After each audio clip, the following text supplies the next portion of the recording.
అమ్మవారు నడిచి వెళ్ళిపోతుంటే అన్ని ధ్వనులు వినపడతాయిట. ఆవిడ పాద మంజీరముల ధ్వనులు వినపడతాయి, ఆవిడ చేతుల గాజుల సవ్వడలు వినపడతాయి, ఆవిడ మంగళసూత్రముల యొక్క శతమానములు ఇతర ఆభరణములతో ఉరుసుకున్న ధ్వనులు వినపడతాయి.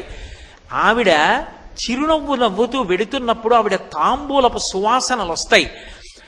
అందుకే మరాళి మందగమన, ఆవిడ మెల్లగా నడిచి వెడుతుంటే పరమహంసలైనటువంటి వారు అమ్మవారిని ఉపాసన చేస్తుంటే ఆవిడ నడిచి వెడుతున్నప్పుడు ఆవిడ పాదములకు పెట్టుకున్న మంజీర ధ్వనులు కూడా వినపడతాయి.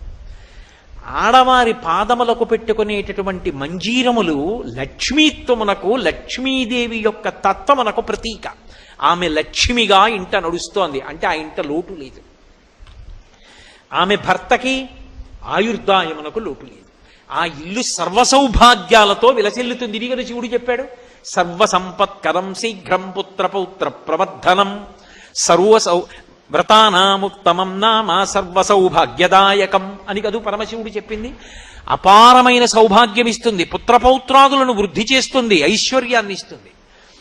ఒక ఆడది ఒక కుటుంబాన్నంతటినీ ఎలా వృద్ధిలోకి తీసుకురాగలదో చెప్పగలిగిన వ్రతం అమ్మ.